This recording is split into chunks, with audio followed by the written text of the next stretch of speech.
দেখতে দেখতে প্রায় একটা বছর কেটেই গেল। তো আজ ছিল আমাদের ছোট্ট আদিসোনার প্রথম জন্মদিন। সেই দিনটার উপলক্ষেই আমরা পরিবারের সকলে মিলে সকালবেলায় মন্দিরে পুজো দিতে গিয়েছিলাম। আমার মা বাড়ি যেহেতু বাঁশবেড়িয়ায়, তাই বাঁশবেড়িয়ার হংসেশ্বরী মায়ের মন্দিরেই আমরা সবাই গিয়েছিলাম পুজো দিতে। তোমরা কম বেশি সবাই চেনো এই মন্দিরটা।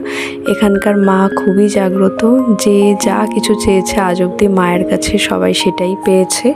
আমি ছোট থেকেই আমরা সবাই এই জিনিসটা শুনে এসেছি। মাঝে মধ্যেই যাই মা বাড়িতে, কিন্তু মন্দিরে যাব করে আর সুযোগ হচ্ছিল না, যেতেও পারিনি অনেকদিন। তাই ভাবলাম এই সুযোগে আমরা সবাই মিলেই পুজোটা দিয়ে আসি। এরপর ভাইয়ের নামে পুজো দেওয়া হয়ে যাওয়ার পরও আমরা প্রায় অনেকক্ষণ মন্দিরে ছিলাম।